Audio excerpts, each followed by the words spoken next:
பிறப்பு என்பது கடவுள் நம் அனைவருக்கும் அவரது அன்பை கொடையாக கொடுக்க விரும்பிய நிகழ்வு என்பதுடன் கடவுள் மனித குலத்திற்கு குறிப்பாக சிறியவர்களுக்கும் மிகவும் வலு குறைந்தவர்களுக்கும் அதிக நெருக்கமாக இருக்கிறார் என்பதை வெளிப்படுத்தும் வரலாற்று நிகழ்வாகவும் அமைந்துள்ளது என திருத்தந்தை 14ஆம் லியோ அவர்கள் கிறிஸ்து பிறப்பு விழா செய்தியில் தெரிவித்துள்ளார்.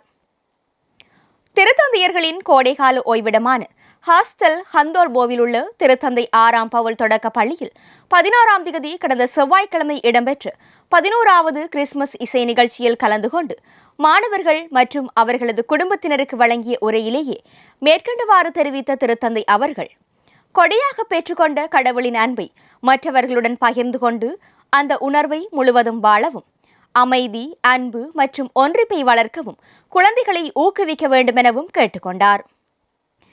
இசை நிகழ்ச்சியின் போது அப்பள்ளியின் குழந்தைகள் இத்தாலி, லத்தீன், ஆங்கிலம் மற்றும் ஸ்பானிய மொழிகளில் கிறிஸ்து பிறப்பு பாடல்களை பாடி அரங்கில் இருந்த திருத்தந்தை உள்ளிட்ட அனைவரையும் மகிழ்வித்தனர்.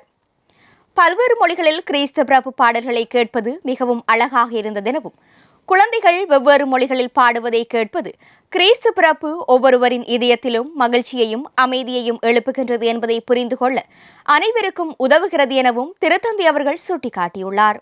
அத்துடன் கிறிஸ்து பிறப்பில் கொண்டாடப்படும் இவ்வுணர்வு இந்நாட்களில் மட்டுமல்ல, ஆண்டு முழுவதும் வாழ்ந்து காட்டப்பட வேண்டும் எனவும் திருத்தந்தை அவர்கள் வலியுறுத்தினார்.